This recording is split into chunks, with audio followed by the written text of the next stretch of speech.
All the women fell for the Korean Mafia boss in his club, except the black bartender he really wanted. Part 2. The first rule of my world, never show fear. I broke it the moment I saw him walk into Jefferson's.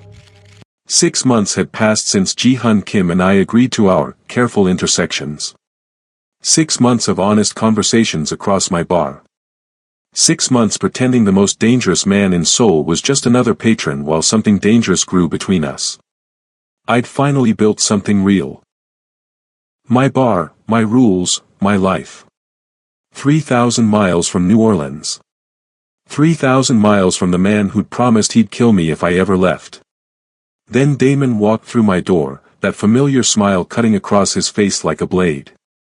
"Hello, Maya," he said, sliding onto a bar stool. Or should I say, Mrs. Williams. The glass in my hand shattered. Blood mixed with bourbon on the bar top. Across the room, Ji-hun looked up from his conversation, instantly alert to the shift in atmosphere. Our eyes met over the crowded space, and for the first time since I'd known him, I felt true terror. Not of Damon. Of what would happen when these two men, these two worlds, collided. "I've been patient," Damon said, reaching across the bar to grip my bleeding wrist. 4 years is a long time to track down a runaway wife. Especially one who stole $2 million from me. Ji-hun was already moving through the crowd, that deadly grace I'd always pretended not to notice now impossible to ignore. 2 killers were about to meet. And I was the battlefield. Like if you need to know what happens when Ji-hun discovers Maya's darkest secret. Comment your prediction, will he protect the woman who lied to him, or will her past destroy the fragile trust they've built? Subscribe because this collision is about to change everything. Jefferson's had become my sanctuary. My proof that reinvention was possible. The elegant cocktail lounge had flourished over the past 6 months, becoming one of Gangnam's most exclusive destinations. Critics praised the innovative drinks. Patrons appreciated the sophisticated atmosphere and strict no photography policy. Staff valued the fair wages and protective environment I'd created. Most importantly, it was mine. Built without compromises, without debts to dangerous men, without the shadows that had haunted my previous life. Or so I'd thought, until the past walked through my door wearing an expensive suit and a smile that had once been my undoing. "You've done well for yourself," Damon observed, glancing around appreciatively while maintaining his grip on my wrist. "Though you always did have exquisite taste. In venues." His eyes flicked toward Ji-hun, who was now halfway across the room, and in powerful men. I pulled free of his grasp, automatically reaching for a towel to wrap around my bleeding hand. My mind raced through options, escape routes, damage control. But there was no controlling this damage. Not with Ji-hun approaching and Damon clearly ready for confrontation. "You need to leave," I said, voice low and steady despite the adrenaline flooding my system. "This isn't New Orleans. You have no power here." Damon's laugh carried the same charming warmth that had once convinced me he was my protector rather than my jailer. "That's where you're wrong, baby girl. Money is power everywhere. And you're sitting on 2 million of mine." Before I could respond, Ji-hun arrived. Unlike Damon's expansive presence, Ji-hun's power manifested in stillness, a contained violence that made everything around him seem loud and unnecessary.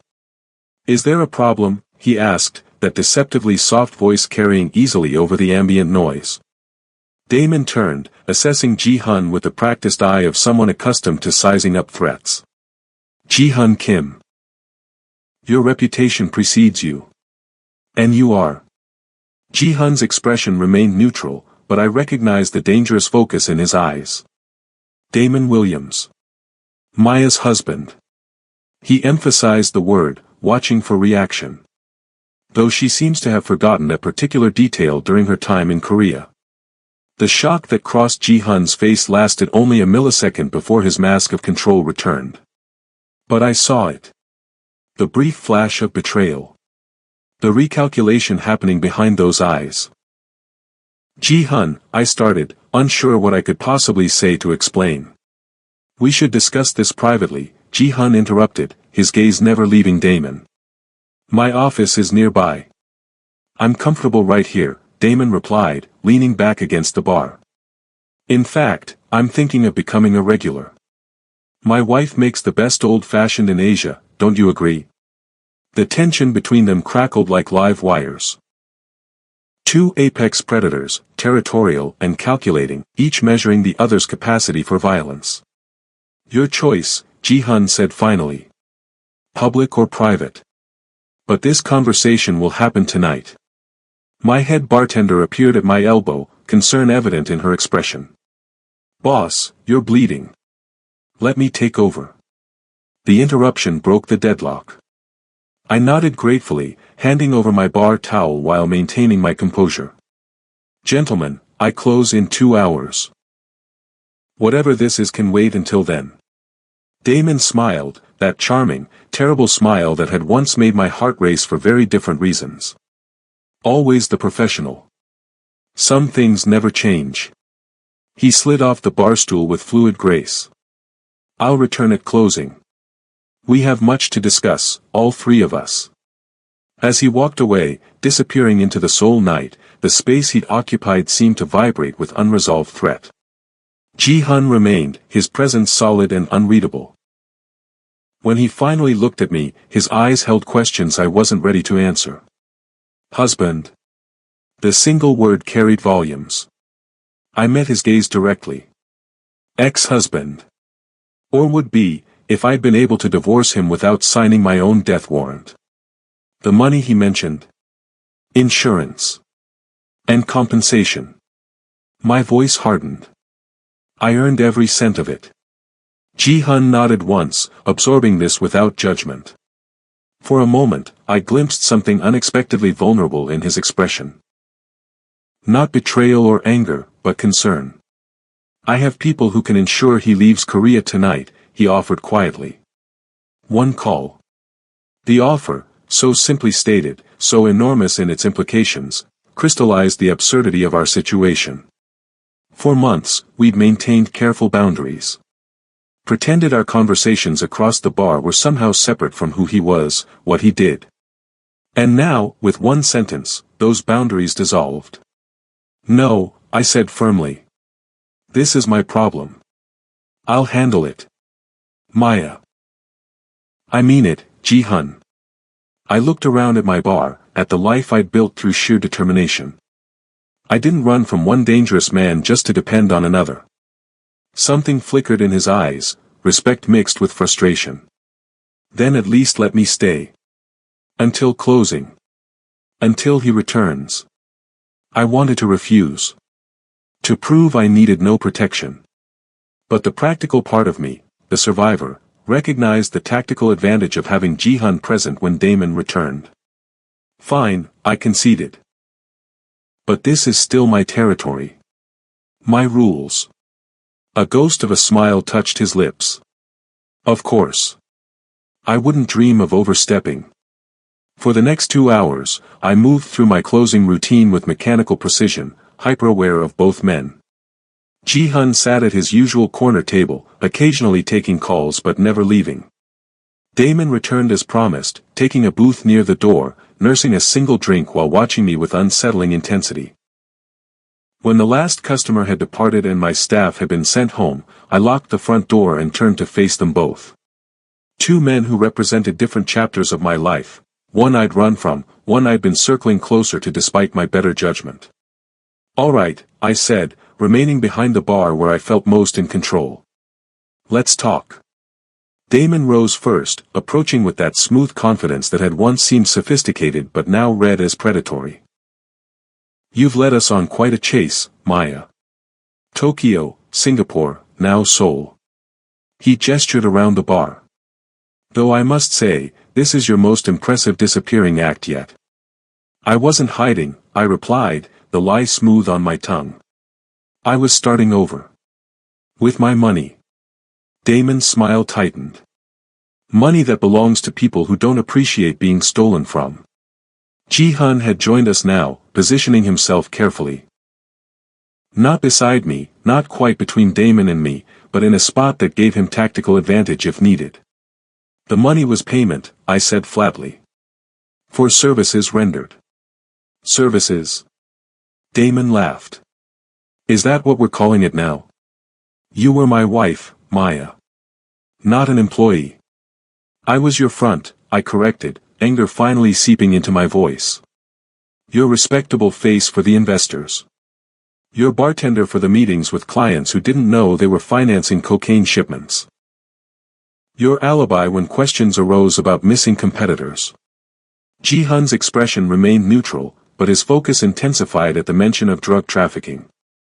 His own operations, I knew, strictly avoided narcotics, one of his few moral boundaries in an otherwise ruthless empire. And you were well compensated for all of it, Damon countered smoothly. The penthouse. The clothes. The lifestyle.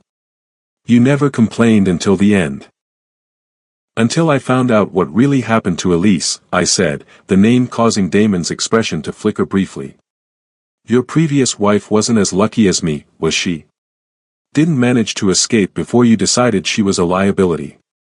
The atmosphere shifted instantly. Damon's charm evaporated, replaced by the cold calculation I'd glimpsed only in our final days together, when I'd realized the man I'd married was a carefully constructed facade. Careful, Maya, he warned softly. You're making accusations without evidence. The money was evidence, I replied. The ledgers. The photographs. Everything I took when I left, insurance that you wouldn't come after me. Yet here I am. Damon spread his hands in a gesture of inevitability. Because some insurance policies expire. And some debts must be paid. Ji-hun, who had been silent throughout this exchange, finally spoke. What exactly are you proposing, Mr. Williams? Beyond thinly veiled threats. Damon assessed Ji-hun with new interest. Simple. Maya returns what she took, the money and the documentation, and we part ways permanently. I'll even throw in signed divorce papers. And if she doesn't? Ji-hun asked, voice deceptively casual. Then things become complicated. Damon's gaze shifted back to me. For everyone involved in harboring her. Seoul is a beautiful city. It would be unfortunate if your New Orleans problems followed you here. The threat hung in the air, its target deliberately ambiguous. Was he threatening Jefferson's? My staff? Ji-hun himself? The uncertainty was part of the game Damon had always played, keeping people off balance, maintaining control through unpredictability. You're forgetting something important, I said, leaning forward slightly. This isn't New Orleans. You don't have connections here. No network. No protection. I gestured toward Ji-hun without looking at him. But I do. It was a gamble. Claiming an alliance with Ji-hun that we'd never discussed, that contradicted every boundary we'd established in our careful months of intersection. But I recognized the moment required bold moves. Damon's eyes narrowed as he reassessed the dynamic between Ji-hun and me. Is that so? He turned to Ji-hun. Are you willing to go to war over a woman who lied to you? Who's been using you as a shield without your knowledge? Whose past is considerably more complicated than she's led you to believe? Ji-hun's expression remained unreadable. For a terrifying moment, I thought he might simply walk away, leave me to face Damon alone. It would be the rational choice. The business decision. Why risk his empire for a woman who'd kept such significant secrets? Mr. Williams, Ji-hun said finally, his voice carrying that particular softness that made the hairs on my neck rise. I don't know you. I don't know your organization or your capabilities. But you should understand something clearly. He stepped closer, his movements precise and controlled. Maya Jefferson is under my protection. Not because she asked for it. Not because of any relationship between us. But because she is part of my world now, and I do not allow threats in my world to go unaddressed. The declaration hung between us, reshaping everything. In claiming me as part of his world, Ji-hun had obliterated our carefully maintained fiction of separation. Had acknowledged what we'd both been denying, that our intersection had grown into something neither of us had planned. Damon's expression darkened. You're making a mistake, Kim. You don't know what she's capable of. Perhaps not, Ji-hun conceded. But I know what I'm capable of. He reached inside his jacket, producing not a weapon, but a phone. This is your opportunity to leave Korea intact. I suggest you take it. The implied threat was clear. One call, and Ji-hun's considerable resources would mobilize against Damon. In a foreign country, against an established power like the Kim organization, Damon's chances were minimal. A tense silence stretched between them. I held my breath, acutely aware that everything I built balanced on the outcome of this confrontation. Finally, Damon laughed, a genuine sound of surprise and reluctant appreciation. Well played, Maya. Always landing on your feet. He stepped back, adjusting his cuffs in a gesture I recognized as his way of regaining composure. But this isn't over. The money belongs to people who don't forgive or forget. I was sent to recover it peacefully. Others won't be so civilized. Deliver a message to your employers, Ji-hun said. Any action against Maya Jefferson will be considered an action against me personally. With all the consequences that implies. Damon nodded slowly, recalculating his position. I'll convey your involvement. He turned to me, eyes lingering with a mixture of anger and something almost like respect. You've chosen interesting protection this time, Maya. I hope it serves you better than I did. With that, he turned and walked toward the door. I followed at a distance to unlock it, maintaining awareness of his every movement until he stepped outside. Before leaving, he paused. For what it's worth, he said quietly, I never intended for you to become collateral damage. You were the one good thing in my life. You were the worst thing in mine, I replied evenly.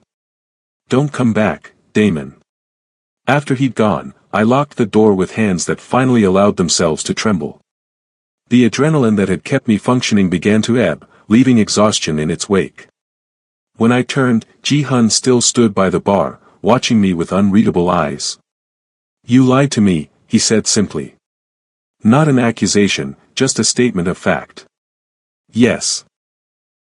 I wouldn't insult him with excuses or justifications. By omission, but yes. Why? I moved back behind the bar, my territory, my strength, and poured 2 fingers of whiskey into glasses. Pushing one toward him, I considered my answer carefully. Because the past I left behind was as dark as the one you live in, I said finally. And I needed, to believe I could exist outside of it. That I could build something clean and separate. Ji-hun accepted the glass but didn't drink. The money he mentioned. $2 million. Is it real? Yes. And you took it. I earned it, I corrected again, meeting his gaze directly. For years of being the perfect wife. Of turning a blind eye to what happened in our home, in our businesses. Of smiling through charity events while knowing what paid for them. The bitterness rose in my throat. And then I found the evidence about Elise, his first wife. The one who supposedly died in a boating accident but whose body was never recovered. Ji-hun's expression softened slightly. You were protecting yourself. I was surviving, I clarified. The money and the documentation were my only leverage. Insurance that he wouldn't come after me. Yet he found you anyway. I nodded, taking a long swallow of whiskey. Eventually. I always knew he might. Ji-hun set down his untouched glass. What will you do now? It was the question I'd been asking myself since the moment I recognized Damon at my bar. The careful life I'd constructed was compromised. The walls between my past and present had crumbled. The illusion of safety shattered. I don't know, I admitted. Move again, perhaps. Start over somewhere new. Running, Ji-hun observed. Surviving, I corrected again. He was silent for a moment, studying me with that penetrating gaze that had fascinated me from our first meeting. The look that seemed to see beyond carefully constructed surfaces to the truth beneath. What you said to Damon, he began carefully. About having connections here. About being under my protection. Was that a calculated move, or do you actually want my involvement? The question cut to the heart of our complicated relationship. For months, we'd maintained the fiction that our worlds could intersect without merging. That we could share honesty across a bar without entangling our lives. That attraction, which we'd both acknowledged but never acted upon, could exist in a vacuum, separate from who we were and the baggage we carried. I don't know, I said again, honesty the only currency I had left to offer. I've spent 4 years ensuring I never needed anyone's protection again. Never depended on anyone with power over me. I met his eyes directly. But I also know Damon. Know the people he works for. And they won't stop coming just because you scared him off tonight. Ji-hun nodded, accepting this assessment. The most dangerous threats are the ones with nothing to lose. Your ex-husband will lose face if he returns empty-handed. That makes him unpredictable. Yes. So we have a problem, Ji-hun concluded. One that affects both of us now. The shift in language wasn't lost on me. Not your problem. Our problem. The boundary between his world and mine, already fragile, had finally shattered completely. What are you suggesting? I asked, wary of where this might lead. Ji-hun moved around the bar, crossing the physical boundary that had separated us during most of our interactions, until he stood directly before me. Close enough that I could smell his subtle cologne, see the faint scar near his right eyebrow I'd always wondered about. I'm suggesting we stop pretending, he said quietly. Stop maintaining this fiction that our worlds can remain separate while we circle each other. Stop denying what's been growing between us for months. My heart raced at his proximity, at the directness of his words. And what exactly has been growing, Ji-hun? Trust, he said simply. Despite your omissions. Despite my reputation. We've built something rare between us. Something honest. Honest? I couldn't help the bitter laugh that escaped. I've been hiding my entire past from you. Not the parts that matter. His gaze held mine, unwavering. You showed me who you are in the present, your strength, your principles, your refusal to be owned or controlled. The past explains those qualities, but it doesn't define them. His understanding, so unexpected, so complete, nearly undid me. For months, I'd been bracing for judgment from everyone who might discover my history. Had built walls to protect myself from the inevitable condemnation. Yet here was Ji-hun Kim, the most dangerous man in Seoul, offering not judgment but acceptance. What are you proposing? I asked, my voice steadier than I felt. An alliance, he replied. No more intersections. No more careful distance. A true partnership. Business or personal? The question slipped out before I could censor it. Something like a smile touched his lips. Is there a difference for people like us? The question hung between us, loaded with implications. For people whose lives were their work, whose passions defined their identities, the line between business and personal had always been blurred. What would this alliance entail? I asked, practical concerns surfacing despite the emotional undercurrent. My resources to ensure your safety. My connections to resolve your Damon problem permanently. Ji-hun's expression remained serious. In return, your continued honesty. Your perspective that challenges me. Your presence in my life not as decoration or subordinate, but as equal. Equal, I repeated skeptically.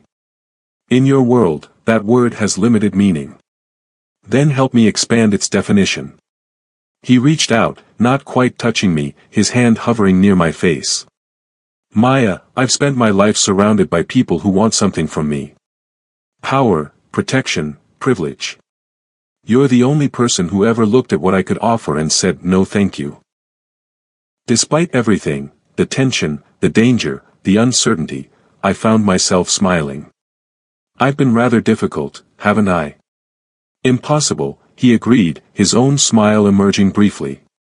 And entirely necessary. The moment stretched between us, charged with possibilities. I knew accepting his offer would fundamentally change everything, would bind my future to his in ways I couldn't fully predict. Yet refusing meant facing Damon and his employers alone, meant continuing to run, meant denying the connection that had been growing despite all my efforts to contain it. If we do this, I said slowly, there need to be boundaries. Clear ones. Name them, Ji-hun responded immediately. Jefferson's remains mine. My territory, my rules. No Kim family business conducted here. He nodded. Agreed. My staff remains civilian. No recruitment, no involvement in anything outside legitimate business. Reasonable. I took a deep breath. And you don't make decisions for me. Ever. We discuss. We plan. But my autonomy is non-negotiable. Ji-hun considered this final condition carefully. Even in matters of security. Especially then. I held his gaze steadily. I left one controlling man who claimed protection as his right. I won't accept another, no matter how well-intentioned. Something shifted in his expression. A recognition, perhaps, of how closely his world paralleled the one I'd escaped. How easy it would be for protection to become control, for security to become another form of cage. Agreed, he said finally. Partners, not protector and protected. The word settled between us, reshaping our relationship into something neither of us had anticipated when we'd first locked eyes across the obsidian's crowded floor. Partners. Equals in a dangerous game. Then we have an alliance, I said, extending my hand formally. Ji-hun looked at my offered hand with something like amusement, then reached past it to touch my face gently. The contact, the first he'd ever initiated between us, sent electricity through my skin. We have much more than that, he said softly. But an alliance is where we'll start. The tension that had always simmered beneath our careful conversations suddenly crystallized into something undeniable. For months, we'd maintained professional distance, allowing only our minds to connect while keeping our bodies carefully separate. Now, with barriers falling and truths exposed, the attraction we'd both acknowledged but never acted upon demanded attention. Ji-hun's hand remained on my face, a question in his touch. Waiting for permission. Respecting boundaries even as they evolved. I made the decision consciously, deliberately. Not carried away by emotion or fear or gratitude, but with clear-eyed awareness of what it meant. Stepping forward, I closed the remaining distance between us, my hands rising to rest against his chest. An alliance, I agreed, with certain additional benefits. His smile, rare and genuine, transformed his face before he lowered his mouth to mine. The kiss began carefully, almost tentatively, both of us still measuring boundaries. Then something broke loose. Months of restraint, of denial, of carefully maintained distance collapsing all at once. His hand slid into my hair, cradling my head with unexpected gentleness even as the kiss deepened into something hungry and demanding. I responded with equal intensity, allowing myself to acknowledge what I'd been suppressing since the night he'd first sat at my bar in the Obsidian, that Ji-hun Kim fascinated me not despite the danger he represented, but partially because of it. Because he understood darkness in ways few others could. When we finally broke apart, both slightly breathless, the world had shifted on its axis. There would be no returning to our careful intersections, our professional distance. Whatever happened next, with Damon, with the money, with the collision of our worlds, we would face it together. I should go, Ji-hun said, though his hands remained on me. We both need time to process tonight's developments. The practicality of his suggestion steadied me, reminded me that whatever was growing between us would be built on mutual respect rather than desperate passion. Yes, I agreed, stepping back slightly. And I need to consider next steps regarding Damon. Ji-hun's expression hardened at the name. He won't act immediately. He'll report back to his employers, reassess based on my involvement. That gives us time to prepare. Us, I repeated, testing the word, the concept of no longer facing threats alone. Us, he confirmed. Partners, remember. As I watched him leave Jefferson's that night, I knew with absolute certainty that everything had changed. The careful life I'd constructed, the boundaries I'd maintained, the independence I'd guarded so fiercely, all transformed by the collision of past and present. Yet strangely, I felt no regret. Only a curious sense of inevitability, as if all paths had been leading to this moment, this alliance, this man. As if the universe had a peculiar sense of irony, bringing me 3,000 miles only to discover that safety might exist not in running from dangerous men, but in aligning with one who understood the rules of darkness. The days that followed established new patterns between us. Ji-hun began spending evenings at Jefferson's openly now, no longer maintaining the fiction that he was just another patron. Sometimes he worked from a corner table, surrounded by documents and a constantly buzzing phone. Sometimes he simply watched me work, that penetrating gaze following my movements with appreciation that was both professional and decidedly personal. After closing, we would talk for hours. No longer separated by the bar, but side by side, deconstructing our days, planning our response to the Damon situation, learning each other's histories in greater detail. Occasionally, those conversations led to more intimate encounters, in my office, on the leather couches in the lounge's private room, once even against the bar itself after a particularly tense day. But we maintained some boundaries. I didn't visit his territory, his penthouse, his offices, the Obsidian. He didn't bring his business associates to Jefferson's. We existed in a careful balance, neither fully in nor fully out of each other's worlds. A week after Damon's appearance, Ji-hun arrived earlier than usual, his expression grave. "We have information," he said without preamble, setting a folder on the bar. I glanced at it warily. "About?" "Damon Williams. And the organization he represents." He opened the folder, revealing photographs and documents. He wasn't lying about the money belonging to dangerous people. The Martelli family controls most of New Orleans' cocaine distribution. They use legitimate businesses, restaurants, bars, shipping companies, as fronts. "I know," I said quietly. "Why do you think I ran?" Ji-hun nodded, acknowledging this.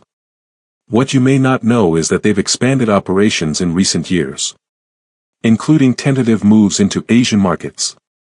He indicated a particular document. "They've been seeking distribution channels in Tokyo, Singapore, and now Korea." The implication struck me immediately. They didn't just send Damon for the money. They sent him to establish connections here. "Exactly." Ji-hun's expression was grim. "Which makes our situation more complicated. This isn't just about your past anymore. It's about their future plans for my territory." The territorial language might once have bothered me, reminded me too much of Damon's possessiveness. But I'd come to understand that for Ji-hun, territory wasn't about ownership but responsibility, the areas and people under his protection, under his code. "So what's our play?" I asked, unconsciously adopting the partnership language we'd established. Ji-hun's eyes met mine, approval flickering in their depths at my direct approach. "Two options. Diplomatic or decisive." "Meaning?" "Diplomatic, we negotiate. Return the money in exchange for guaranteed separation. They agree to leave you alone and conduct their business elsewhere in Asia." "And decisive?" Ji-hun's expression hardened. "We make it abundantly clear that the Martelli family is not welcome in Seoul. By whatever means necessary." The implication hung between us, violence, perhaps deaths. The kind of decisive action that had built Ji-hun's reputation, that maintained his power. The kind of darkness I'd been running from. "There must be a third option," I said, unwilling to accept either outcome. Ji-hun raised an eyebrow, waiting. "Leverage," I continued, thinking aloud. "The documentation I took when I left, it doesn't just prove what happened to Elise. It contains details of their entire operation. Distribution networks. Political connections. Financial structures." I met his eyes. "Information that would be valuable to certain law enforcement agencies. Or to rival organizations." Understanding dawned in Ji-hun's expression. You're suggesting we threaten exposure if they don't agree to leave both of us alone. Mutually assured destruction, I confirmed. They leave us in peace, or we ensure they face consequences that far outweigh $2 million and a wounded ego. Ji-hun studied me with new appreciation. You continue to surprise me, Maya Jefferson. Is that a good thing? I asked, suddenly uncertain. His smile carried unexpected warmth. It's the best thing. Most people in my world become predictable. Calculating the same advantages, following the same patterns. You think differently. The compliment warmed me more than it should have. For years with Damon, my independent thinking had been discouraged, my suggestions dismissed. With Ji-hun, it was valued, not despite our different perspectives, but because of them. So we pursue the leverage option, I confirmed. Yes. He gathered the documents, returning them to the folder. But we need to be prepared for potential consequences. If they believe we're serious about exposure, they might decide elimination is their only option. The clinical way he discussed potential threats against us should have been disturbing. Instead, I found it reassuring, his willingness to look unflinchingly at worst-case scenarios, to plan for all contingencies. Then we ensure they understand that any move against either of us would trigger automatic release of the documentation, I suggested. Dead man switch protocols. Ji-hun nodded slowly. Workable. But it requires them to believe we have such systems in place. Then we need to demonstrate our seriousness. I considered the problem from multiple angles. A sample. Something significant enough to prove we have the full documentation, but not damaging enough to provoke immediate retaliation. Diplomatic but decisive, Ji-hun summarized, merging our approaches. I like it. As we continued planning late into the night, I found myself marveling at the strange alchemy of our partnership. My strategic thinking complemented his tactical experience. My understanding of the Martelli organization balanced his knowledge of Asian power structures. Together, we created approaches neither would have developed alone. More remarkable still was the ease between us. The way our minds connected, challenging and building upon each other without ego or dominance battles. In Damon's world, partnerships were always about control. In Ji-hun's, they were typically about submission. Yet somehow, we'd created something different, a genuine alliance of equals. When we finally completed our planning, Ji-hun pulled me closer, his expression shifting from strategic to personal. You know, in all our discussions about your past, you never explained one thing. What's that? I asked, relaxing against him. How a New Orleans girl became the best mixologist in Seoul. The question, so mundane compared to our recent topics, startled a laugh from me. That's what you want to know. Not more about the Martellis or Damon or the money. I want to know everything about you, he said simply. Not just the parts relevant to our current situation. The honesty in his statement touched something deep within me. A longing to be known for all my complexities, not just my usefulness or my problems. My grandfather taught me, I said, settling more comfortably against him. He ran a jazz club in the French Quarter. Let me experiment behind the bar from the time I was tall enough to reach the counter. Said I had the touch, the ability to match flavors to people, to create drinks that complemented music and mood. Ji-hun listened intently as I described my journey. From my grandfather's bar to prestigious cocktail competitions, from New Orleans to New York where I'd met Damon, from reluctant corporate wife to runaway with a new identity in Tokyo. And Seoul, he prompted. Why here specifically? I smiled at the memory. An article about the emerging craft cocktail scene. It mentioned this intense, perfectionist owner of a club called the Obsidian who demanded excellence from every employee. Ji-hun's eyebrows rose. You came to Seoul because of me? Not exactly, I clarified. I came because the article suggested Seoul was a place where craft was valued over flash, where substance could triumph over style. It seemed like somewhere I could build something real. I glanced at him mischievously. Meeting you was an unexpected complication. Complication, he repeated, drawing me closer. Is that what I am? The most fascinating complication of my life, I admitted, allowing myself the vulnerability of truth. His kiss was gentler than usual, almost reverent. When he pulled back, his expression had softened in a way I rarely witnessed, the hardened businessman momentarily set aside, revealing the man beneath. "Stay with me tonight," he said quietly. "Not here. At my home." The invitation represented a significant shift, moving our relationship from the neutral territory of Jefferson's into his personal space. Crossing another boundary. "Your penthouse," I said, considering. "Your territory." "Our territory," he corrected. "If you want it to be." The amendment, so simple yet profound, demonstrated how far we'd both come from our initial wariness. Ji-hun, willing to share his most private space as equal ground. Me, considering entering the inner sanctum of a powerful man without fear of being trapped there. Yes, I decided, the word feeling like both an answer and a commitment. "I'll stay with you tonight." If you believe two people from different worlds can find understanding in the most unlikely places, like this video now. Comment below, what secrets are you still keeping from those closest to you? Subscribe for the next chapter in this story of danger, desire, and the unexpected places we find safety. Ji-hun's penthouse occupied the top floor of a sleek building in Gangnam, with floor-to-ceiling windows offering panoramic views of Seoul's nighttime skyline. Unlike the obsidian's calculated opulence, his private space surprised me with its understated elegance, clean lines, natural materials, carefully chosen art that spoke of personal taste rather than status-seeking. "Not what you expected?" he asked, noticing my expression as we entered. "More peaceful," I admitted. "I imagined something more." "Intimidating," he suggested, amusement touching his eyes. "Performative," I clarified.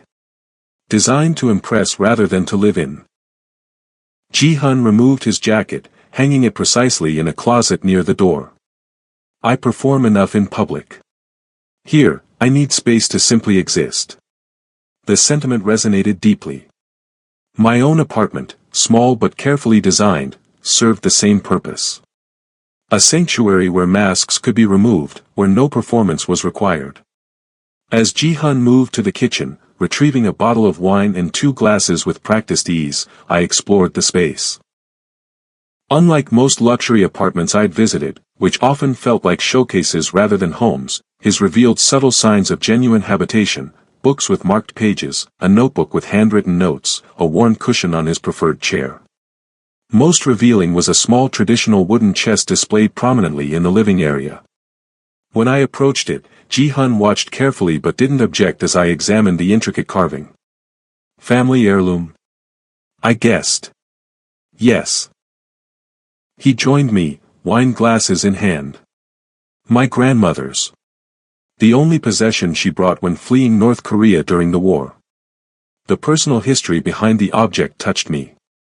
For all his power and wealth, Ji-hun kept this simple wooden chest as his most treasured possession, a connection to family, to history, to roots. "It's beautiful," I said, accepting the wine he offered. "It contains letters," he continued, surprising me with the voluntary sharing of personal information.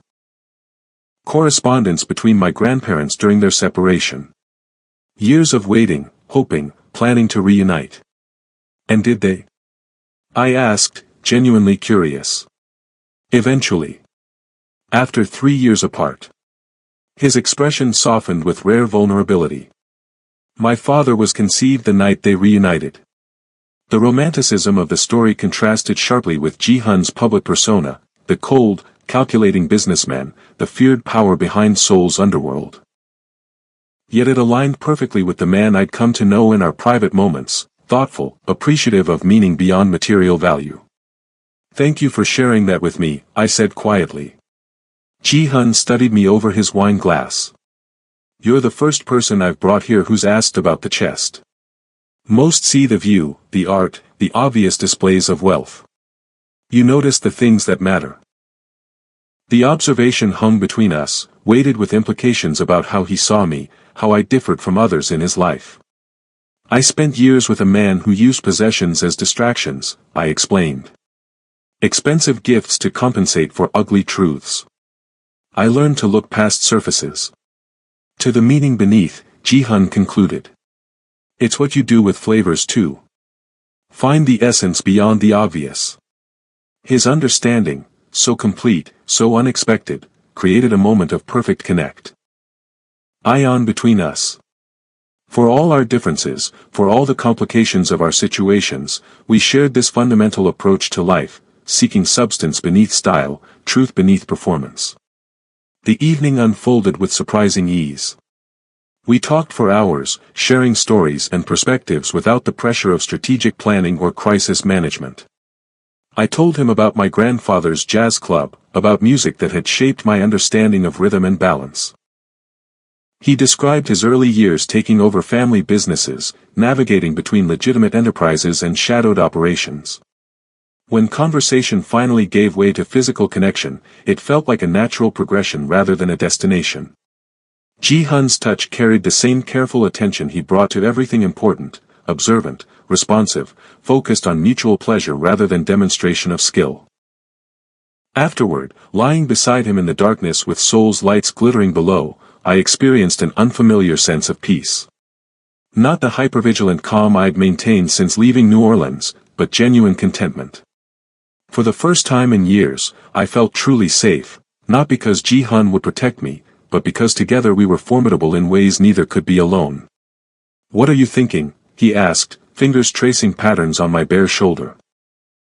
"That I spent years running from a man like Damon, only to end up with a man like you." Ji-hun's hand stilled. "A man like me," he repeated carefully. "Meaning?" I turned to face him in the dimness. "Powerful. Connected to worlds most people never see. Capable of both protection and destruction." He was silent for a moment, absorbing this comparison. "The similarities are surface level," he said finally. "Damon uses power to control. To possess. I use it to maintain balance. To protect what matters." "I know," I assured him, touching his face gently. "That's why I'm here. Because you understand power without being corrupted by it. Because you offer protection without demanding ownership in return." The distinction seemed to satisfy him. He pulled me closer, his body warm against mine in the cool air of the bedroom. "We should sleep," he murmured against my hair. "Tomorrow will be complicated." Tomorrow. When we would implement our plan to contact the Martelli family. When we would leverage my stolen documentation against their ambitions in Asia. When our personal connection would be tested by professional dangers. "Ji-hun," I said softly, suddenly needing to clarify something important. "Whatever happens with Damon, with the Martellis. I need you to know that this, us, isn't just about protection or alliance." His arms tightened around me. "I know. Do you?" I pressed, needing the certainty of explicit understanding. Because I've spent my adult life having my motivations questioned, my relationships reduced to transactions. And what's happening between us is something else entirely. Ji-hun shifted, raising himself on one elbow to look at me directly. In the faint light from the city below, his expression was unusually open, vulnerable in ways few ever witnessed. "Maya," he said, my name in his voice carrying weight beyond its syllables. "I've built an empire based on my ability to read people's true intentions. To see past words to motivations. And everything about you, from the first night you ignored me at the Obsidian to this moment, has been authentic. Real. That reality is what draws me to you. Not convenience. Not strategic advantage. Not even the undeniable chemistry between us." The confession, so direct, so unguarded, touched something deep within me. For years, I'd maintained walls, kept parts of myself hidden, protected my core self from exposure. Yet here, with this man whom the world feared, I found myself wanting to be fully known. "I think I might be falling in love with you," I admitted, the words slipping out before I could analyze their wisdom. "And that terrifies me more than Damon ever could." Ji-hun's expression shifted, surprise giving way to something softer, more intense. "Because love makes you vulnerable. Yes, I whispered. Yet you tell me anyway. His hand cradled my face gently. Your courage continues to humble me. Is it courage or foolishness? I wondered aloud. With matters of the heart. Often both. His thumb traced my lower lip with exquisite tenderness. But for what it's worth, I believe I've been falling since the night you told me I struck you as someone who appreciated precision over patriotism. The memory, from our first real interaction at the Obsidian, made me smile despite the seriousness of our conversation. That long, he confirmed. Though I fought it considerably longer than you did. The admission transformed something between us, shifting our connection from the careful alliance with benefits we'd negotiated to something deeper, more vulnerable, more complete. Not just minds and bodies aligned, but hearts cautiously opening. Sleep, he said finally, settling me against him once more. Tomorrow we face the world. Tonight, just be here with me. I closed my eyes, allowing myself to sink into the unfamiliar comfort of being held by someone I trusted completely, a trust built not on blind faith or dependency, but on demonstrated integrity, on consistent respect, on shared strength. Morning arrived with sunlight streaming through floor-to-ceiling windows and the subtle chime of Ji-hun's phone. I watched through half-closed eyes as he answered it, his voice shifting immediately into business mode. Commanding, precise, brooking no argument. The transformation was fascinating, the tender man who had held me through the night becoming the powerful figure Seoul's underworld feared. Yet even as he issued directives, his free hand absently stroked my hair, maintaining our connection while he handled whatever crisis had arisen. The duality was remarkable, and reassuring. Ji-hun compartmentalized his worlds with precision, but he didn't become a different person within them. The core of him. His intelligence, his attention to detail, his unflinching honesty, remained consistent regardless of context. When he ended the call, he turned to me with a slight smile. Good morning. I hope that didn't wake you. It's interesting to watch you work, I observed, stretching lazily. Your voice changes. Your posture shifts. But your eyes stay the same. His eyebrow rose slightly. You notice such details even half asleep? Professional hazard, I replied. Bartenders study people. Especially dangerous ones. Am I dangerous to you? He asked, the question carrying layers of meaning. I considered this seriously. To my independence, perhaps. To my heart, definitely. I touched his face gently. But not to myself. That's the difference that matters. Understanding passed between us, the recognition that healthy connection didn't require surrendering identity, that true partnership enhanced rather than diminished individual strength. Ji-hun leaned down to kiss me briefly. We need to prepare. My contact has arranged the secure communication channel for noon. Reality intruded, reminding us that beyond this peaceful bedroom lay complications neither of us could ignore. Damon. The Martellis. The documentation that represented both danger and protection. I'll need to stop at my apartment, I said, shifting into planning mode. The evidence is there. Ji-hun tensed slightly. Is that wise? If they're watching. It's secured, I assured him. Not in my apartment directly, but accessible from it. He nodded, accepting this. Then we go together. I'll have security sweep the area first. The morning proceeded with efficient preparation. Ji-hun provided clothes he'd apparently purchased for contingencies, a simple outfit in my size that somehow perfectly matched my style. We shared breakfast on his terrace, discussing final details of our approach to the Martellis while the sun rose fully over Seoul. By mid-morning, we were in his car heading toward my apartment in Itaewon. Unlike the sleek luxury of Gangnam, my neighborhood offered eclectic charm, international restaurants, small art galleries, a vibrant street life that had attracted me with its energy and diversity. As we approached my building, Ji-hun's driver slowed, circling the block once before parking. Security confirmed the area is clear, Ji-hun informed me. No surveillance detected. The professional assessment should have reassured me. Instead, it heightened my awareness of how much had changed in just over a week. From maintaining careful separation to integrated security protocols.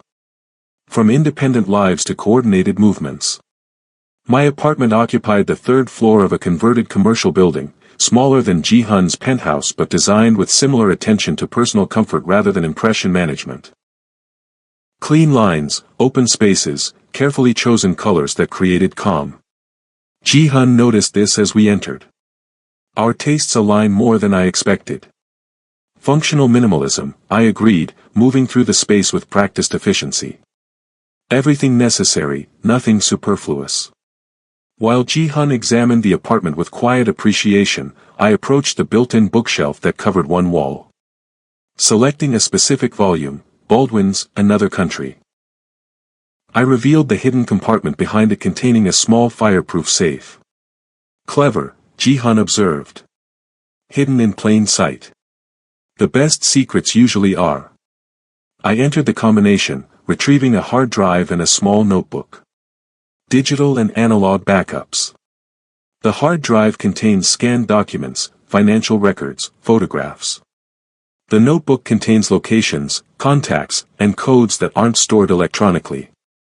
Ji-hun's eyes reflected respect for my thoroughness. You were meticulous in your planning. When your life depends on information, you protect it accordingly. I secured both items in my bag. This is everything we need to demonstrate our seriousness to the Martellis.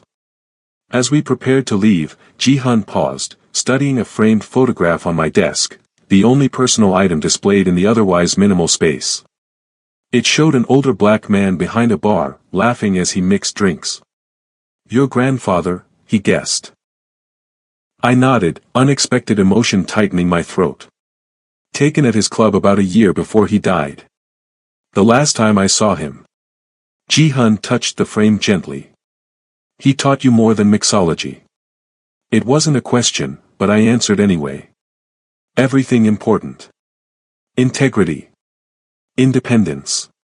The difference between compromise and surrender. I smiled sadly at the memory. He would have hated Damon on sight. Probably would have been wary of you too, at first. And eventually? Ji-hun asked, genuine curiosity in his voice. I considered this, trying to imagine my wise, perceptive grandfather assessing the complex man before me. He would have seen past the surface. Recognized the substance. Approved of how you respect boundaries. My smile widened. But he still would have threatened you with his shotgun if you hurt me. Ji-hun's laugh, rare and genuine, filled the apartment. I would expect nothing less. The moment of lightness eased the tension of our mission. As we left my apartment, I felt the significance of what we were about to do, directly confronting the organization I'd fled, leveraging their own information against them, establishing boundaries that would either secure our future or escalate the conflict beyond recovery. Are you certain about this approach? Ji-hun asked as we returned to his car. Once initiated, there's no retreating to safer strategies. I appreciated his final check, his respect for my agency in decisions that affected my life. I'm certain. Returning the money without leverage would only show weakness. Destruction would provoke retaliation. This balanced approach is our best option.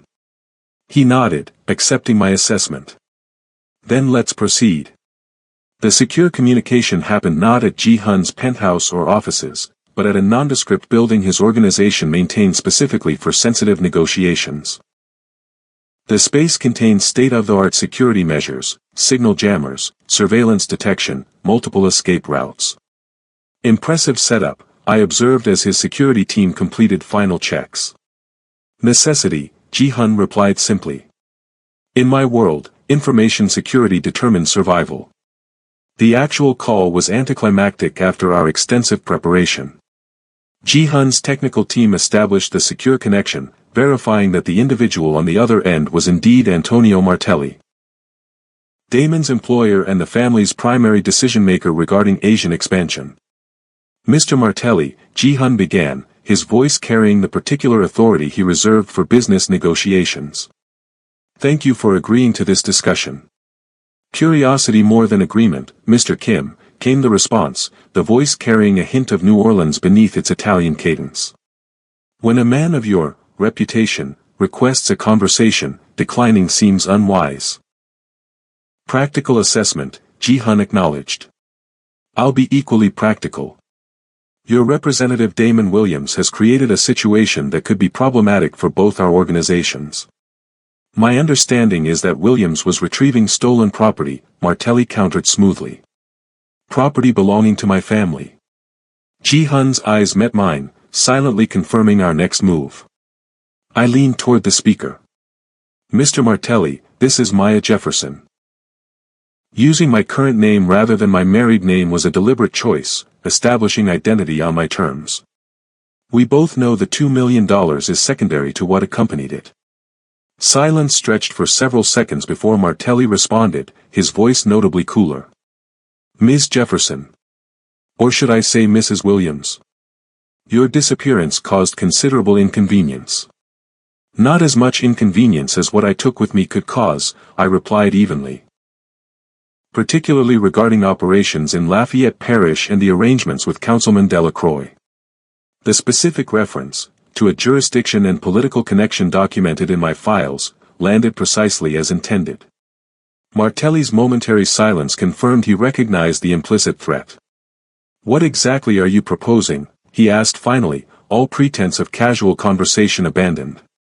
Ji-hun took over smoothly. A permanent resolution. The Martelli family agrees to consider Maya Jefferson permanently separated from any obligations or connections to your organization. No further pursuit, no further claims. In return, the documentation remains secured and private. And the money? Martelli pressed. Consider it severance payment, I suggested. For services rendered and risks assumed during my association with your family. Another silence, longer this time. When Martelli spoke again, his voice carried the measured tone of a businessman evaluating options. That's a substantial severance for a relatively brief association. Brief but highly profitable, I countered. My role facilitated connections that expanded your distribution network by approximately 30% over 3 years. The return on investment was considerably higher than $2 million. The factual assessment, delivered without emotion or justification, shifted the dynamic subtly. This wasn't a plea for mercy or freedom. This was a business negotiation between professionals who understood value and risk. And what assurance do we have that this documentation won't emerge later, regardless of our agreement? Martelli asked, the question directed at both of us. The same assurance we have that your organization will honor its commitment to leave Maya alone, Ji-hun replied. Mutually assured destruction. If anything happens to her, anything at all. The information is automatically released to multiple recipients, including your competitors and certain law enforcement agencies.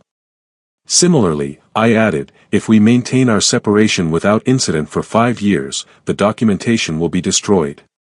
Verified by a third party of your choosing. The proposal hung in the air, clean, balanced, offering resolution without humiliation for either side. A business solution to a personal problem.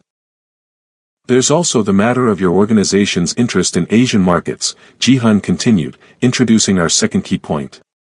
I should be clear that Seoul remains under my protection. Any operational expansion into my territory would be considered a violation of our agreement. My family has legitimate business interests throughout Asia, Martelli responded, his tone hardening slightly. Legitimate businesses are welcome, Ji-hun clarified. Other enterprises would encounter significant resistance.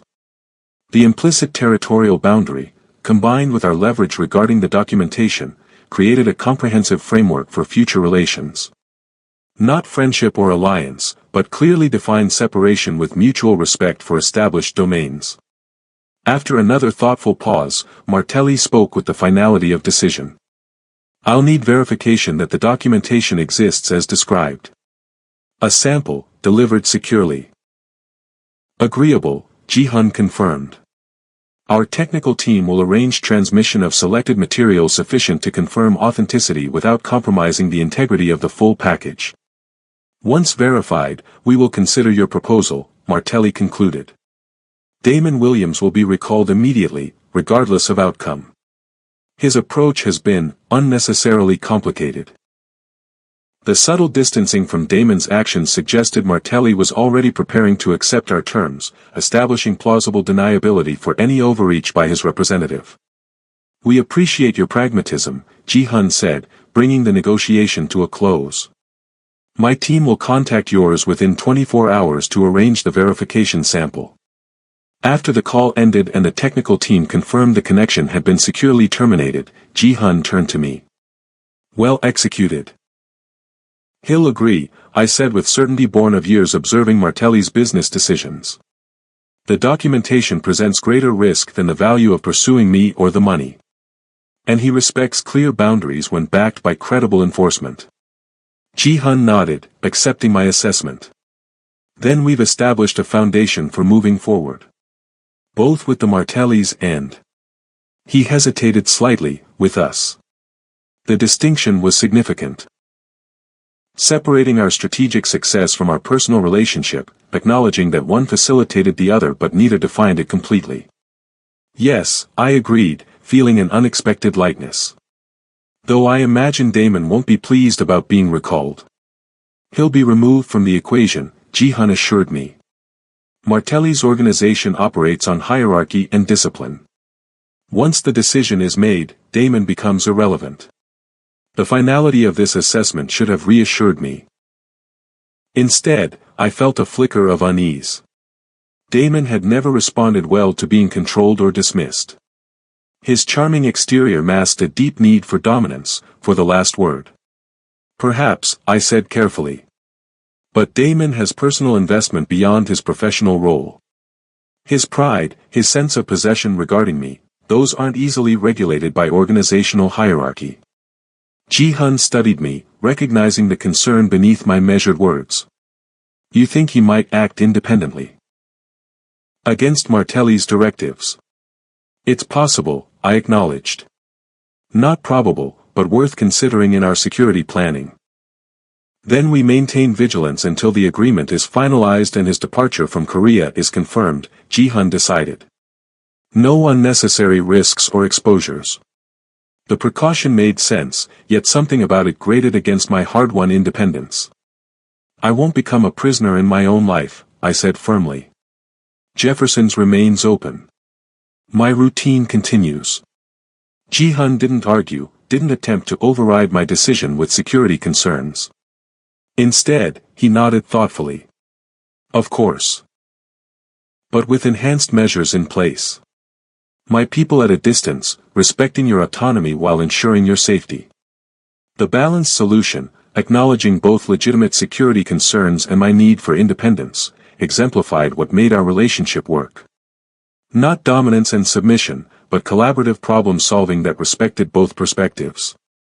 Agreed, I said, grateful for his understanding. Partners, not protector and protected. His smile carried warmth that transformed his usually serious expression. Exactly. In the days that followed, our lives established a new rhythm. Jefferson's continued operation as usual, though with subtle security enhancements integrated so smoothly customers never noticed. Ji-hun divided his time between his own enterprises and my bar, our professional and personal lives blending with increasing comfort. The verification sample was delivered to Martelli as arranged, and his acceptance of our terms came 3 days later, a formal agreement transmitted through secure channels, establishing the parameters of our separation. Damon was recalled to New Orleans, his hotel checkout confirmed by Ji-hun's surveillance team. It's really over, I marveled one evening as we sat on the rooftop terrace of Jefferson's after closing. For years of looking over my shoulder, and now, resolution.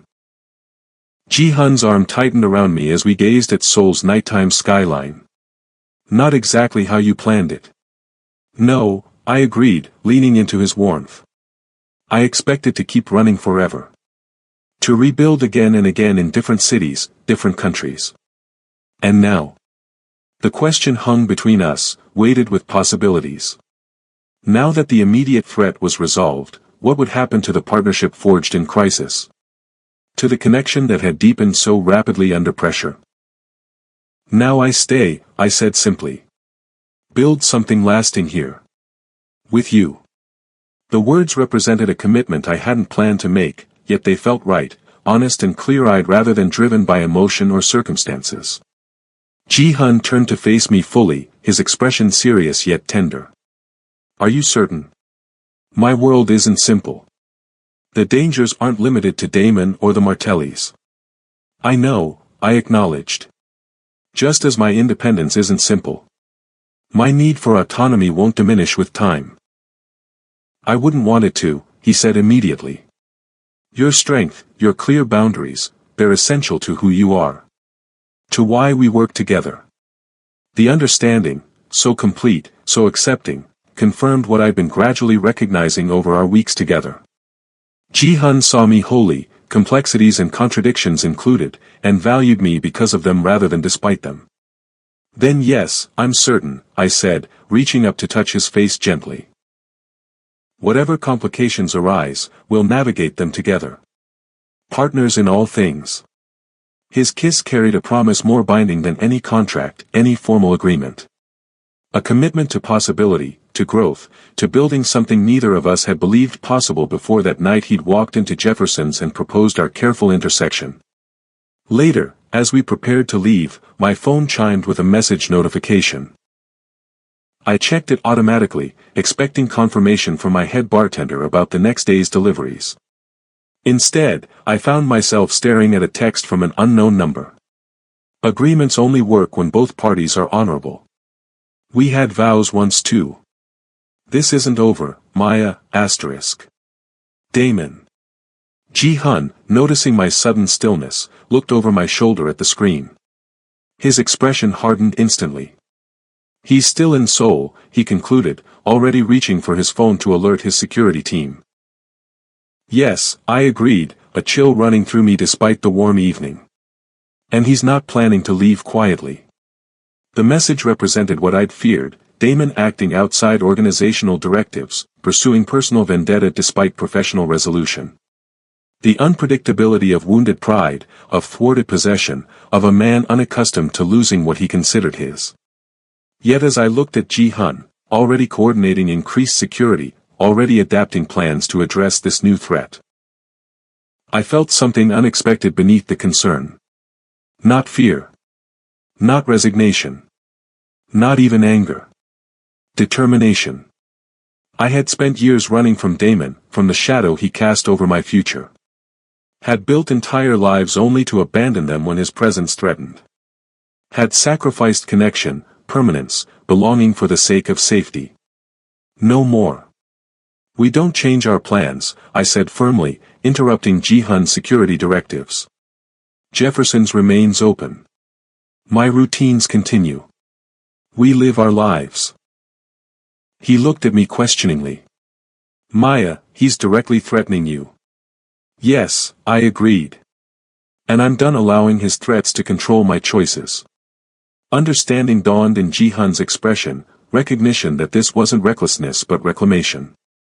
Not naivety about danger, but refusal to surrender agency because of it.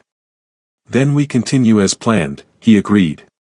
But with additional precautions appropriate to the elevated threat level. The balanced response. Acknowledging both my need for normalcy and the reality of risk, reaffirmed why our partnership worked. Ji-hun didn't demand surrender of my independence for the sake of protection. Didn't use fear as leverage for control. Instead, he adapted his support to accommodate my priorities, finding solutions that served both security and autonomy. As we left Jefferson's that night, stepping into the warm Seoul evening, I felt the weight of Damon's threat. But also the strength of what Ji-hun and I had built together. A partnership that enhanced rather than diminished. A connection that protected without confining. Whatever came next, whether resolution or confrontation, we would face it together, as equals. Not because circumstances had forced our alliance, but because we had chosen it. Had recognized in each other qualities worth preserving, worth protecting, worth building upon. In a world where power typically corrupted connection, we had somehow found balance. had created something neither of us had believed possible. And no matter what Damon planned, that creation, that careful, conscious choice to align without surrendering, was stronger than any threat he could deliver. If you believe love can emerge in the most unexpected places, between the most unlikely people, like this video now. Comment your thoughts on whether Maya and Ji-hun can truly build something lasting despite their complicated worlds. Subscribe for more stories that explore how the right person can change everything, even when both of you have dangerous pasts you're still learning to navigate.